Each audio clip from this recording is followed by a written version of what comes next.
Hello everyone! Welcome back to my channel, Mercy Vlog. At kung bago lang kayo sa aking channel, mag-subscribe na at huwag niyong kalimutang pindutin yung notification bell dyan po sa gilid para lagi po tayong updated sa ating mga videos na ina-upload. Yan guys, salamat sa mga nanood tsaka manonood pa guys. Ayan, kararating ko lang sa aking bakasyon for 6 days sa Pinas. So, ayun, napakabilis, diba? Umuwi ako ng Sunday and then bumalik ako rito Saturday, yan nga kagabi. So, ayun, update ko lang no guys, yung share ko lang yung nangyari sa amin. Before that, yung di ba nakasakay na kami, yung experience about sa pagsakay sa aeroplano. So yun, first time kong mangyari to guys. So sobrang scared, sobrang hindi ko maintindihan yung sarili ko, na basta nakatakot na all of us suddenly natakot dahil sa technical error ng pagte-take off. So yun, first time kong maka-encounter guys, how many years na akong pabalik-balik kung saan ako nagpupunta din. So first time talaga maka-experience ng ganito, yung mag-take off ng sobrang kaba na hindi mo mawarin, hindi mo maintindihan yung nangyayari sa iyo. Bawat isa sa amin doon hindi alam kung ano gagawin. So actually guys, yung iba naman is nahimasmasan na kasi nung sinabi nung captain na sabing ganun, nagpaumanhin siya, bakit nangyaring ganun, di ba? Kasi guys, around mabilis kasi silang mabilis silang hindi sila nadidelay ng mga flights. Hindi ko na sabihin yung airline sa sinakyan ko. Alam niyo naman na guys siguro kung nakasubaybay ko sa aking channel. So yun, actually guys, yung nangyaring ganun is ang sabi is technical error for pag-take off. So ayun, so sobrang kasi ang namin is 8:35 yung take off, ay yung flight namin. And then so nakapasok kami doon mga around na siguro mga 8:10 8:05 na kami, pinapas na kami, boarding na kami. So kamakatuwid, ang haba pa ng pila. So hanggang sa nakarating na kami doon sa loob, okay na. Siguro inabot din kami ng 8:40 bago na okay na lahat. And then ayun na nga, nag-umpisa ng magpandar, di ba? Unti-unti na siyang umaandar yung eroplano, pero dahan-dahan pa lang guys. Siyempre magte-take off, dahan-dahan pa yan. And then all of the sudden, siguro mga 5 to 7 minutes siguro, hindi ko matansya siya, yung pag niya is dahan-dahan lang talaga, mga 5 to 7 minutes siguro yung pagdahan-dahan niyang pagpatakbo. Kasi alam ko yung mga ganong kalilit na mga eroplano guys is saglit lang yan sila mabilis na silang mag-take off. So ang nangyari, mga pahinto-hinto kasi yun hindi siya tuloy-tuloy na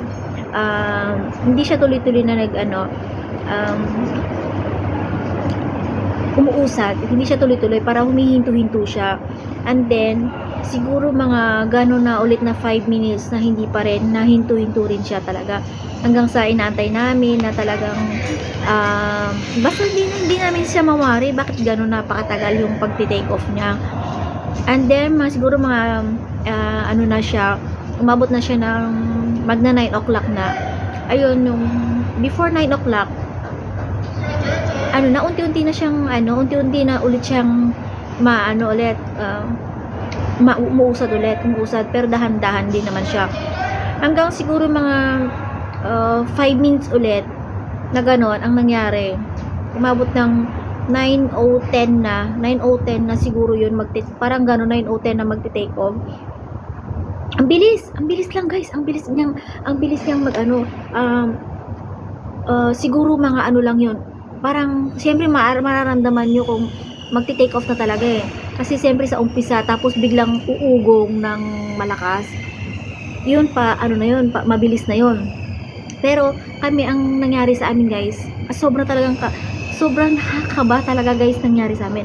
As in talagang pati nung paano na siya, yung alam mo yung ugong niya is pabilis na, pero yung usad niya is ano pa lang, dahan-dahan pa lang siyang umuusad na gano'n. Dahan-dahan pa lang siya umuusad na gano'n. So, and then bigla siyang bigla siyang nagmadali, pero nasa baba pa rin yung wheels niya guys. Nasa baba pa rin. Ganun. And then, bigla na lang siguro mga seconds lang guys na parang talagang pa-take off na siya. And then suddenly na nagpreno. Ang lakas napaganon talaga kami. Nagulat kami. Siyempre ako pag take off kasi guys, ang ginagawa ko nag-video ko. That time talagang hindi ako nag-video. Alam niyo sa totoo lang guys, lahat ng lakad ko guys, bago mag-take off and then pag nagla-landing, talagang nag-video ako. In that moment guys, hindi ako nakapag-video kasi nga nasa middle ako eh. Even nasa middle ako, some airplanes na nasakyan ko na guys, talagang nagbi-video ako kahit na inaano ko talaga yung kamay ko para lang makasingit sa sa pagte-take off ganon o kaya pagla-landing, kasi gusto ko yun guys yung part na mga ganon, kasi binablog ko talaga.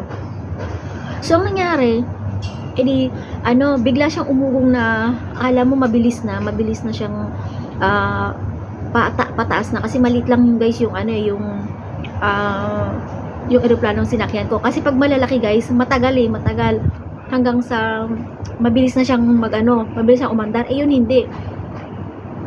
As in talaga guys, siya, bigla siyang umimpak na gano'n seconds lang talaga na bigla siyang nagpreno.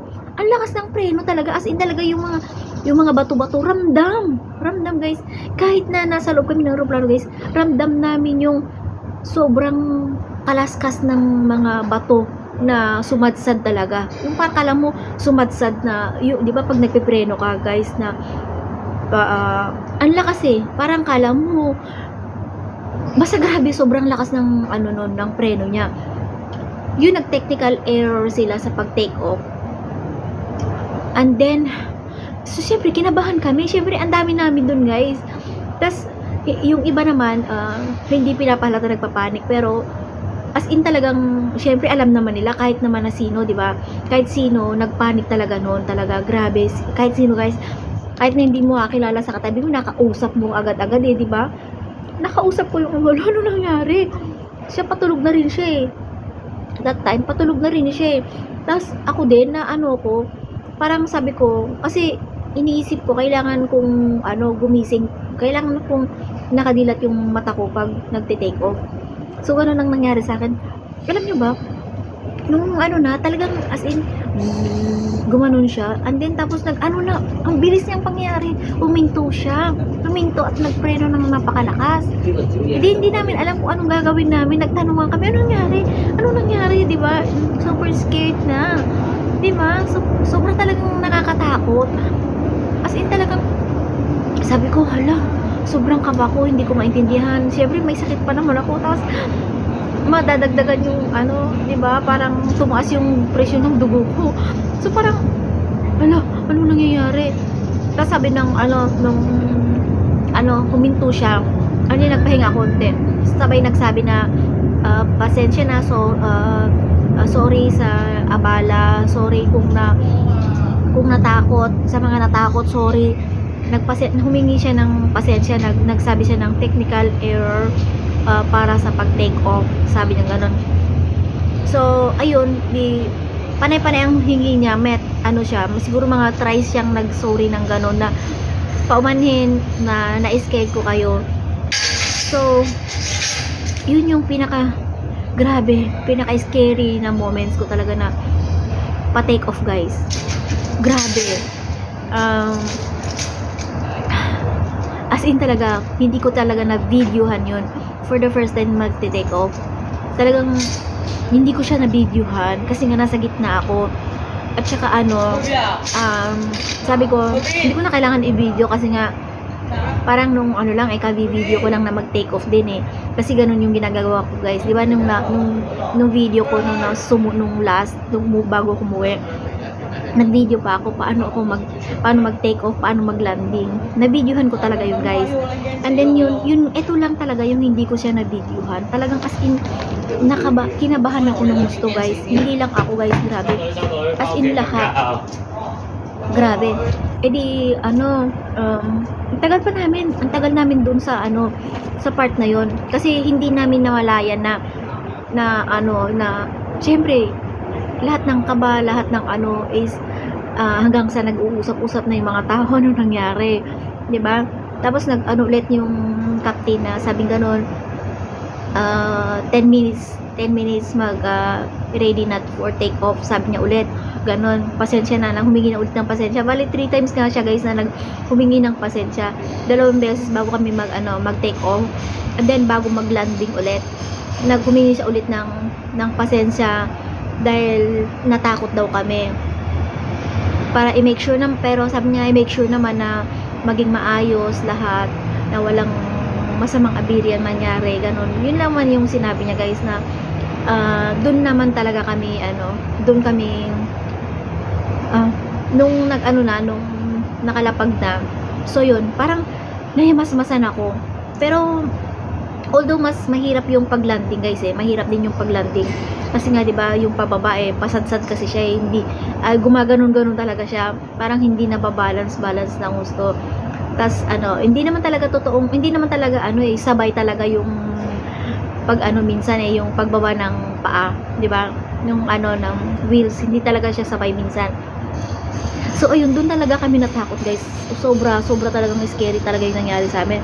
Syempre pa pa-take off na talaga siya, madibilis na tapos biglang gumanon, 'di ba? So sobrang kaba talaga. As in talagang kung nandun ka at kung na-videohan ko pa yon, 'di ba? As in talagang hindi ko kasi na-videohan guys, kasi ang sabi ko sa sarili ko, hindi na ako mag-video kasi nag-video na ako ng 6 days ago lang. Nag-video ako na pa-take off at saka pa-landing. So at this moment siguro hindi na, sabi ko gano'n. Hindi na rin ako nag-video ng kung ano-ano doon. Nakita ko pa nga doon yung parang I Love Philippines, yung malaking doon. Kasi nga sabi ko, pinicturean ko lang yun. Sabi nga tas nung naka-take off na siya, nagpe-pray lang ako, sabi ko gabayan niyo po kami sa biyahe namin. Sabi ko gano'n, kayo na pong bahala sa amin. Kasi talagang as in pinipilit ko din talaga siyang matulog guys, pinipilit kong matulog, pero nakakaidip ako siguro kasi alam mo napapaganon din ako so sobrang pagod, antok, hindi rin ako kakatulog sa bahay dahil marami kaming ginagawa. So yun nga guys, yun yung share ko lang na experience about pag take off. Talaga sobrang natakot talaga kami guys. As in talaga nakakatakot kasi yun, kasi pag take off siya bigla siyang pupreno ng kala mo lilipat na yung pala bibreno siya kasi nga technical error siya sa pag take off. Yun yung sinabi ng captain. So yun nga guys, yun lang naman ang share ko sa inyo, at marami pa akong share, mga ganap-ganap na ako pa rin ito ganap-ganap kung anong nangyari nung bakasyon ko for 6 days na bitin. So hanggang dito na lang. See you next video. Don't forget to like and comment. Bye bye.